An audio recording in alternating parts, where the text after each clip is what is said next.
Hey guys, welcome to another market update.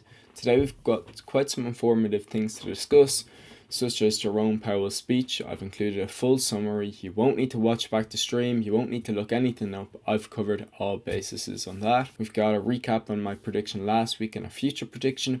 We've got a few key events that are happening next week and some community information.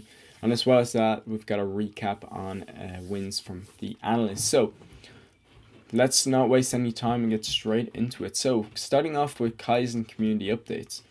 First of all, we've got a crypto tax event next Friday on the 30th of September. We have an official CPA, a company, come in to answer your questions on taxation. If there's any questions you'd like and you want them guaranteed to be answered, please put them in the feedback section of the Discord, where that channel where you can write messages anonymously. Please put them in there. We'll see them and we'll forward them on, and we'll guarantee that your message is responded to. As well as that, then you can ask questions mid-event. It will be on at 1 p.m. Eastern time. However, you're not guaranteed that reply. Just in case there's so many questions coming in. So I'd fully recommend just get them in early, get them in now, and I can guarantee they'll be answered. In addition, we're hiring. So I've always been someone that's in favor of actually rewarding in-house talent, seeking those who have grown in our community, who have learned from us, and I want to reward you guys. So if any of you have been grinding for past year or a couple of months and you feel like you would be a good addition to our analytics team, you can provide value not only in terms of providing signals, but also if you think you've developed a good base or education that you can provide to your peers or to the other members, please fill out an application. If you go to brianjung.co/hiring, this is Brian Jung's website. You can even just type him up in Google, get it up.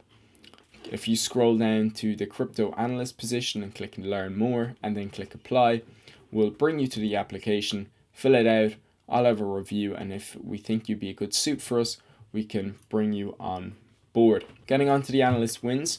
This past few weeks has been very rough for trading. This sort of range we've been in, it's very 50-50. I've spoke about this in my market updates.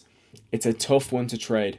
However, I'm sure you guys are understanding that the analysts aren't forcing trades, and it's also resulted in fewer losing trades. I've noticed the losing channel has been totally dead silent, and we've had quite a few winners actually. And the couple of wins we've posted, they've all been doing really well.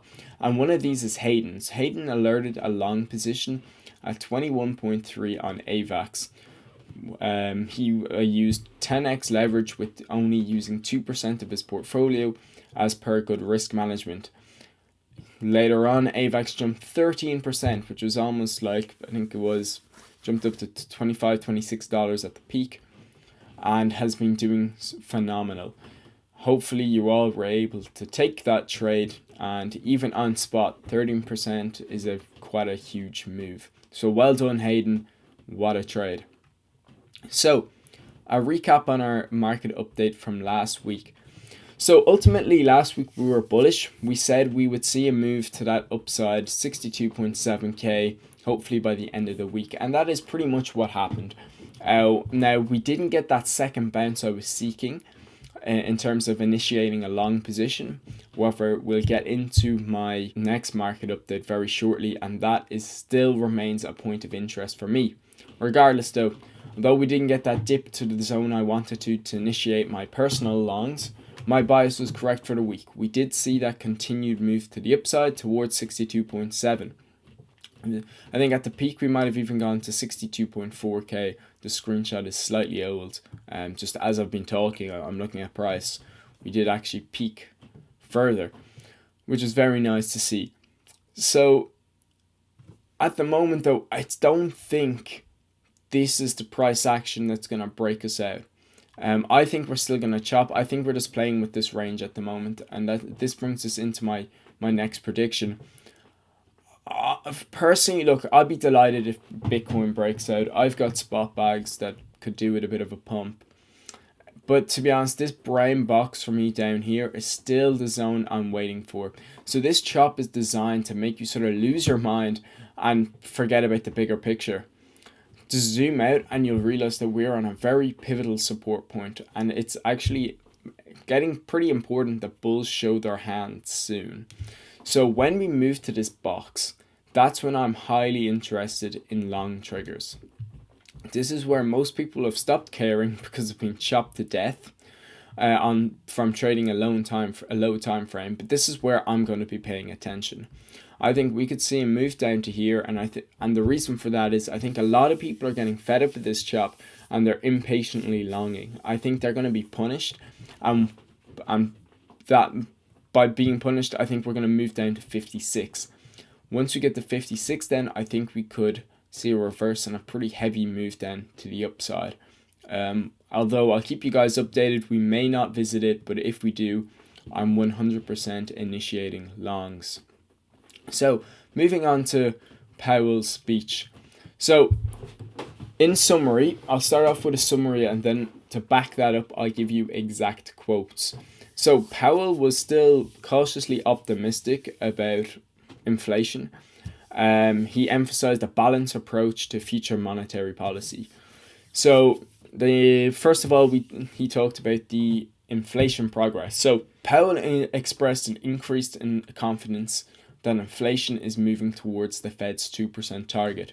However, he highlighted that the journey is not yet complete. In terms of the labor market, he acknowledged that a cooling in the labor markets has been occurring.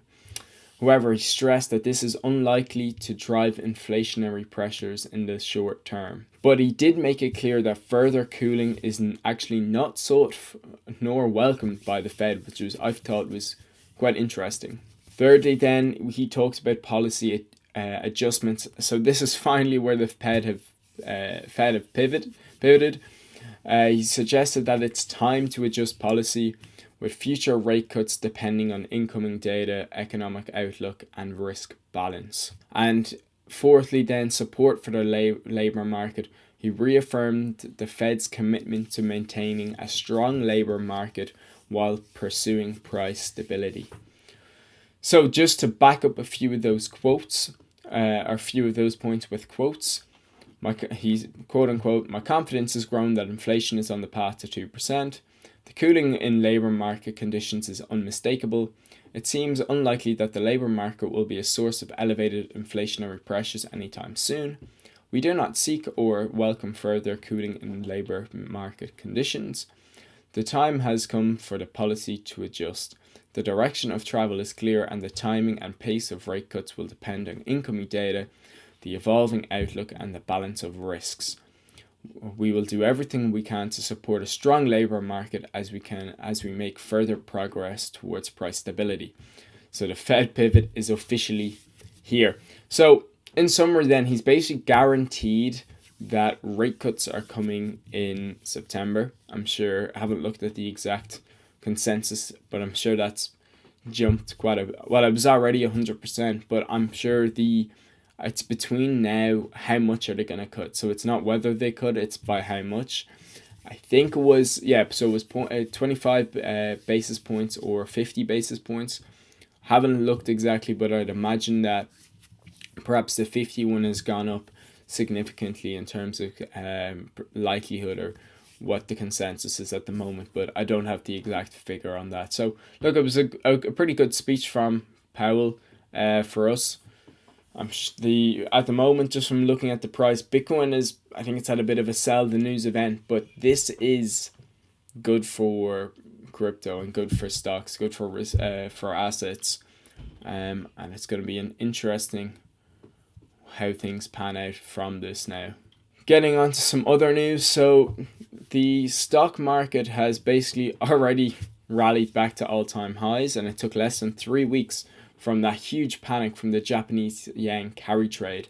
We just need to hope that Bitcoin and crypto follows next. But that just proves to you why it's always an awful idea to panic sell, and that you should be looking more to DCA into events like that, and that they actually generate sometimes some of the best. It's like COVID. sometimes the panic selling gives you amazing entries and opportunities of a lifetime for buys. So I wanted to keep that market update relatively brief. To top it off, then I thought I'd share some love or some nice testimonials. So Spice, it was actually quite heartwarming. You wanted to give me, I'll read it out. Wanted to give you a huge thank you for the amount of time and effort you take to pump out the daily educational videos for the community.